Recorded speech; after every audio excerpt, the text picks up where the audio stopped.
Mainly তিন ধরনের polarisation সম্ভব সেটা বলেছিলাম, namely the electronic polarization, atomic or ionic polarization, and the third type is orientational and dipolar polarization.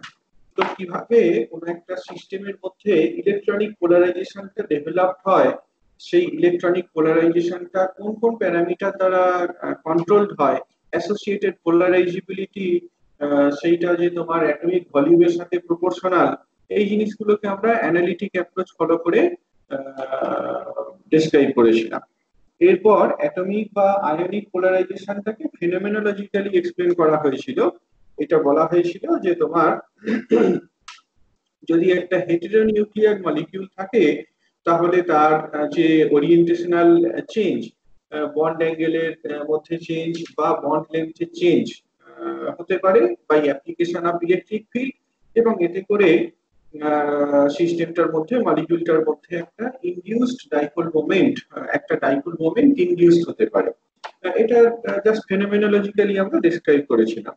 আজকে আমরা যেটা ডিসকাস করব সেটা হচ্ছে ওরিয়েন্টেশনাল পোলারাইজেশন বা ডাইপোলার polarization, and it is the strongest type of polarization that can be developed in a dielectric material. Electric পোলারাইজেশনের কথা যদি বলো, এই ইলেকট্রনিক পোলারাইজেশনের কথা যদি বলো, আমরা ওখানে একটা পয়েন্ট ডিসকাস করেছিলাম যে ইলেকট্রনিক পোলারাইজেশনটা is a very weak phenomenon, but it is common to all materials. Atomic বা আয়নিক পোলারাইজেশনটা পড়ানোর সময়ও বলা হয়েছিল একটা কথা, কোথায় এটা অ্যাপ্লিকেবল, এটা হেটেরোনিউক্লিয়ার মলিকিউলের ক্ষেত্রেই অ্যাপ্লিকেবল। এর যে স্ট্রেংথ সেটাও কিন্তু কম, তবে ইলেকট্রনিক পোলারাইজেশনের থেকে জিনিসটা বেশি। আজকে আমরা যেটা ডিসকাস করতে যাচ্ছি সেটা নট সো কমন ফেনোমেনন। এটা যে সমস্ত মেটেরিয়ালে পোলার মলিকিউল আছে সেই সমস্ত মেটেরিয়ালের ক্ষেত্রেই এটা দেখা যায়, তবে এটা কিন্তু খুব স্ট্রং একটা ফেনোমেনন, একটা স্ট্রং প্রসেস, যে প্রসেসে একটা ডাইলেকট্রিক মেটেরিয়ালের মধ্যে নেট পোলারাইজেশন ডেভেলপ হতে পারে। এটা অনেকটা identical to what you study for paramagnetism. কোন একটা প্যারাম্যাগনেটিক সাবস্টেন্সের ক্ষেত্রে প্যারাম্যাগনেটিজম এই প্রপার্টিটা কিভাবে অরিজিনেটেড হয় বা ম্যাগনেটাইজেশনটা কিভাবে ডেভেলপ হয়, এইটা যেমন ভাবে পড়েছো এখানেও ঠিক একদমই আইডিয়াটা একই রকম। Like a paramagnetic substance, the constituent atoms contains the permanent magnetic moment. ঠিক একই রকম ভাবে যে সমস্ত ডাইলেকট্রিক মেটেরিয়ালের মধ্যে পোলার মলিকিউল আছে, যে সমস্ত ডাইলেকট্রিক মেটেরিয়াল গুলোর কনস্টিটিউয়েন্ট মলিকিউল গুলো পোলার মলিকিউল, দে ক্যারি পার্মানেন্ট ডাইপোল মোমেন্ট। এই সমস্ত মলিকিউল গুলোর পার্মানেন্ট ডাইপোল মোমেন্ট রয়েছে, কিন্তু যতক্ষণ না ইলেকট্রিক ফিল্ড অ্যাপ্লাই করা হচ্ছে, বিকজ অফ থার্মাল এজিটেশন, এই মলিকুলার ডাইপোল মোমেন্ট গুলো randomly oriented, so that the material does not possess any net dipole moment. মেটেরিয়ালটার মধ্যে নেট কোনো রকম ডাইপোল মোমেন্ট থাকে না, মেটেরিয়ালের মধ্যে কোনো রকম পোলারাইজেশন থাকে না। যখনই আমরা একটা এক্সটার্নাল ফিল্ড অ্যাপ্লাই করছি, in presence of some external electric field, the molecular dipole moment will be rotated because they will experience a torque. তোমরা দেখেছো যে কোন একটা ডাইপোল মোমেন্টকে যদি ইলেকট্রিক ফিল্ডের মধ্যে বসানো হয় তাহলে একটা টর্ক অ্যাপ্লাইড হয়, রাইট? এবং এই টর্কটা কি করে, এই টর্কটা যে এক্সটার্নাল ফিল্ড সেই দিকে ডাইপোল মোমেন্টটাকে অ্যালাইন করার চেষ্টা করে।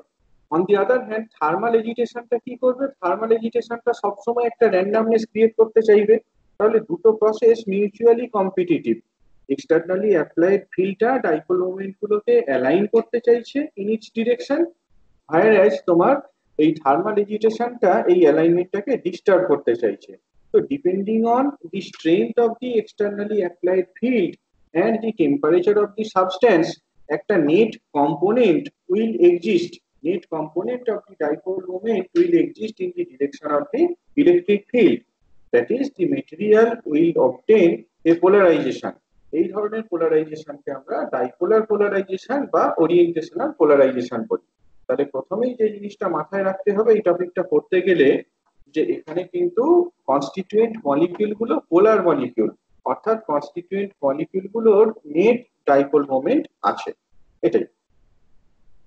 ওকে, এবার বাকি অ্যানালিসিসটা একদম প্যারাম্যাগনেটিজম যেভাবে পড়েছিলাম অলমোস্ট সিমিলার। ওখানে যে ডাইপোল মোমেন্টটা ছিল সেটা ম্যাগনেটিক ডাইপোল মোমেন্ট, এইখানে যে ডাইপোল মোমেন্টটার কথা বলছি সেইটা ইলেকট্রিক ডাইপোল মোমেন্ট। দুটো ক্ষেত্রেই আমরা একই রকম সিম্বল ইউজ করেছি। ওইখানে যে এক্সটার্নাল ফিল্ডটার কথা বলেছিলাম সেটা ম্যাগনেটিক ফিল্ড ই সিম্বল দিয়ে ডিনোট করা হয়েছিল। এইখানে যে এক্সটার্নাল এজেন্সিটার কথা আমরা বলছি that is the electric field which is symbolized by E. এছাড়া আর বিশেষ কোনো তফাৎ নেই। হ্যাঁ, you remember that the potential energy of an electric dipole placed in an electric field E is given by this expression. এরকম এইরকম ভাবে আমরা পোটেনশিয়াল এনার্জিটাকে লিখে ফেলতে পারি। এই জায়গাতে স্কিমটা দেখতে পাচ্ছ। এটা হচ্ছে তোমার direction of the electric field. একটা ডাইপোলকে আমরা এরকম ভাবে ভাবতে পারি, একটা ডাইপোলকে আমরা এরকম ভাবে ভাবতে পারি যেখানে একটা প্লাস ই চার্জ রয়েছে আর এখানে একটা মাইনাস ই চার্জ রয়েছে। প্লাস ই চার্জের উপর ফোর্সটা এই ডিরেকশনে কাজ করছে, হোয়ারএজ মাইনাস ই চার্জের উপর ফোর্সটা অপোজিট ডিরেকশনে কাজ করছে, ইকুয়াল ম্যাগনিটিউড।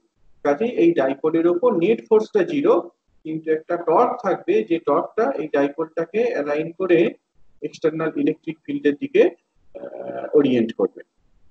এটাই তো এখানে কোনো একটা ওরিয়েন্টেশন, ধরো থিটা ধরা যাক, ডাইপোল মোমেন্টটা এইটা কি বেসিক্যালি তোমার direction of the dipole moment. এটা হচ্ছে direction of the dipole moment. এই ডাইপোল মোমেন্টটা যদি ইলেকট্রিক ফিল্ডের সাথে থিটা অ্যাঙ্গেল করে থাকে তাহলে potential energy of the dipole is given by minus mu into E into cos theta. Okay, এবার মনে করতে পারছো আমরা সেই ম্যাক্সওয়েল বোলম্যান স্ট্যাটিস্টিক্স কাজে লাগিয়ে এই ডাইপোল মোমেন্টের ই বরাবর কম্পোনেন্টটা কি হয় তার অ্যাভারেজ ভ্যালু ক্যালকুলেট করেছিলাম। কথাটা আমি আরো একবার বলি, আমরা তো এখানে স্ট্যাটিস্টিক্যাল অ্যাভারেজটা ক্যালকুলেট করতে চাইছি। যখন একটা মেটেরিয়ালের মধ্যে পোলারাইজেশন বা ম্যাগনেটাইজেশন ক্যালকুলেট করতে চাইছি, আমরা সেই অ্যাটমিক বা মলিকুলার ডাইপোল গুলোর অ্যাভারেজ ভ্যালুটা কত হয় in the direction of the external field সেইটা